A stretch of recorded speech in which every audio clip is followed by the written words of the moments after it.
Hi everyone, it's Dr. Brad Meyer from Stephen F. Austin State University, and I'm going to give you my third tip for the TMEA 2-mallet Etude.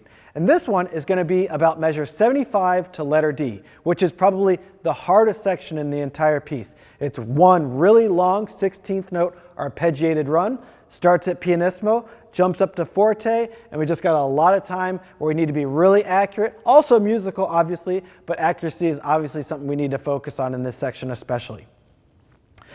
So something that I like to use is what Gordon Stout calls idiokinetics. Idiokinetics is simply, some people would call it muscle memory, but it's the idea of making sure that your muscles are doing the work for you so that you don't have to use your eyes for everything. And so in this section, what I'm going to do is I'm going to use big muscle groups. So my shoulders, especially, to move left and right, as opposed to any kind of windshield wiper motions that are not going to be felt as clearly in our body's muscle memory.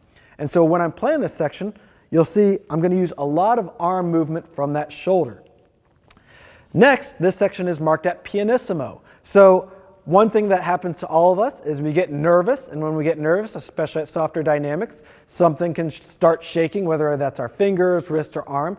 And so what we want to do is use the bicep and tricep to utilize that motion, because our bicep and tricep are big red muscle groups versus the smaller muscle groups which have more white muscle groups in our fingers and wrist. And so if I can keep my fingers and wrist relaxed, use that arm to just do that light pump, and then use my shoulder to do the lateral motion, hopefully that's going to set me up for success in this etude.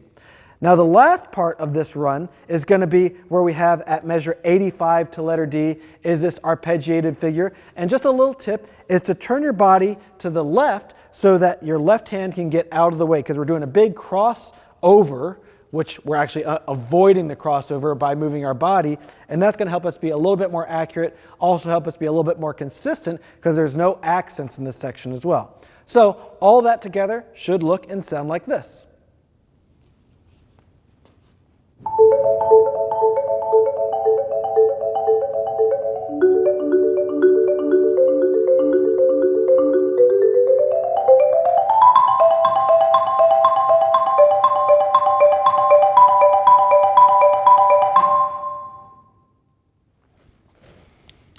So by putting that all together, hopefully we can be as successful as possible in that section, having great accuracy and really showing that audience, showing that judge that you can play it perfectly.